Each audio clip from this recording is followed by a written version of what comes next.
मैं जब प्रिपरेशन कर रहा था, तो मैं काफ़ी एक चीज़ को मेरे अंदर थी कंसिस्टेंसी और मैं काफ़ी उस चीज़ में लगा था।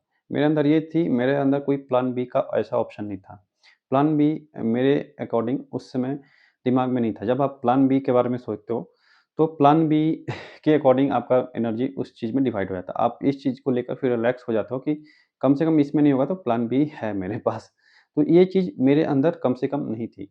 आप मानो या ना मानो मैंने ऐसे मल्टीपल एग्ज़ाम को फेस किया है, मल्टीपल एग्ज़ाम क्रैक किया है, मल्टीपल टाइम्स क्रैक किया है। एसएससी सीजीएल से लेके एसएससी सीपीओ से लेके डीआरडीओ का एग्ज़ाम, सीडीएस, एनडीए, एफकेट और Bihar police constable, Bihar police sub inspector जैसे वेरियस एग्ज़ामिनेशन मैंने फेस किया है और उसमें से बहुत सारा क्रैक भी किया लेकिन अनफॉर्चुनेटली किसी में फाइनल सिलेक्शन नहीं हो सका था।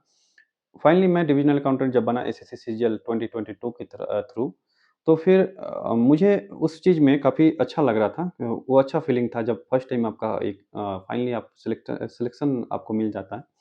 तो कुछ लोग होते हैं बहुत कम टाइम में ही अपनी कंसिस्टेंसी को खो देते हैं। जैसे मैं मेरे केस में था कि मैं लगभग 5-6 साल से प्रिपरेशन कर रहा था क्योंकि मैं स्टार्टिंग जब एनडीए से किया था, तो एनडीए का प्रिपरेशन कर रहा था।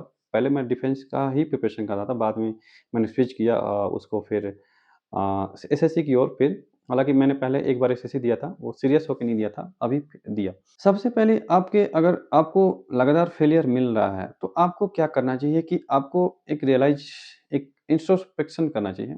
खुद से ऐसा पूछना चाहिए कि आप इस चीज़ के काबिल हैं कि नहीं? और हैं तो आप क्या उतना एफर्ट लगा रहे हैं उस चीज़ को पाने के लिए जितना ये डिज़र्व करता है ये चीज़ें? क्योंकि आप देख रहे हो कि वेरियस कॉम्पिटिशन में बहुत सारे इतने कैंडिडेट हैं, आपको इतनी हेवी कॉम्पिटिशन है, तो आप उस हिसाब से एफर्ट लगाना पड़ेगा, उस हिसाब से को आपको मेहनत करनी पड़ेगी। अगर आप उस हिसाब से मेहनत नहीं कर रहे हैं, तो आप फिर उस चीज़ को उम्मीद नहीं कर सकते कि आपको वो चीज़ मिलेगी। तो आपको सबसे पहले होगा कि आपको बेइंतहा कहते हैं मोहब्बत, तो उस मोहब्बत को करना पड़ेगा पढ़ाई से। ऐसा नहीं है मोहब्बत करना, लेकिन पढ़ाई से आपको मोहब्बत करना पड़ेगा। इसलिए ताकि आप जो पढ़ रहे हैं, आप जो कर रहे हैं, वो चीज़ की कोई लिमिटेशन नहीं है। अनलिमिटेड पढ़ना पड़ेगा। आपको जितना ज़्यादा रिक्वायरमेंट है, उतना ज़्यादा आपको पढ़ना पड़ेगा क्योंकि जिस हिसाब से कॉम्पिटिशन बढ़ रहा है।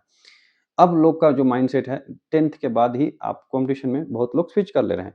तो ये सबसे बड़ा एक रीज़न है मुझे लगता है जो कि कॉम्पिटिशन बढ़ने का क्योंकि अब लोग जो सरकारी नौकरी का जो पक्ष देखते हैं, उससे कहीं न कहीं अट्रैक्ट होते हैं। तो आपको उस चीज़ को अ, एक एडवांटेज में लेना है कि आपको जो भी नौकरी लेना है पहली चीज़ कि अगर आपको फेलियर मिलता है तो आपको नेचुरली आपको तो बुरा लगेगा ही, सबको लगता है, मुझे भी लगता था बहुत सारा।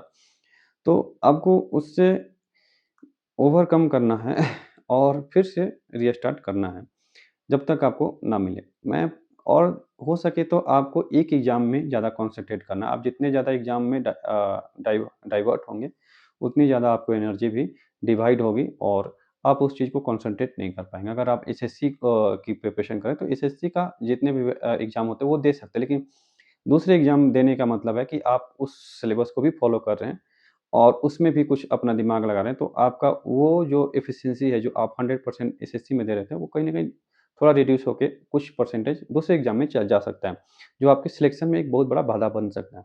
तो आप कम से कम जो एक नेचर का एग्ज़ाम है, वो ही सिर्फ़ आप उसको अटेम्प्ट करें, उसको में अपीयर हों, तो आपका सिलेक्शन का चांसेस ज़्यादा होता है। मेरे केस में क्या था कि मैं पहले बहुत ज़्यादा डाइवर्ट होता था, तो लेकिन ऐसा नहीं था कि मैं पहले डिफेंस का प्रिपरेशन किया, उसमें नहीं सक्सेस मिली, फिर बाद में मैंने एसएससी में स्विच किया। तो एसएससी में मेरा ये सेकंड टाइम था, तो मुझे हो गया था, मेरा सिलेक्शन हो गया था सेकंड टाइम में, ईज़िली हो गया था। मतलब ईज़िली कहने का मतलब पहले से जो मेरा बेस बना हुआ था, जो डिफेंस में प्रिपरेशन किया था, उसमें उससे काफ़ी मुझे हेल्प मिली और मैं बहुत सारी चीज़ को पढ़ता था, अलग-अलग बुक्स से अलग-अलग यूट्यूब चैनल से पढ़ता था, तो उसमें काफ़ी मुझे हेल्प मिली। तो आप जो भी आपकी प्रॉब्लम है, आप मुझे बता सकते हैं कमेंट सेक्शन में। आप मुझे इंस्टाग्राम पे डीएम कर सकते हैं, इंस्टाग्राम का लिंक डिस्क्रिप्शन में है और आप चैनल को सब्सक्राइब करें। Thank you all, thanks for watching. Keep working hard and have a good day. Have a successful year ahead. Thank you.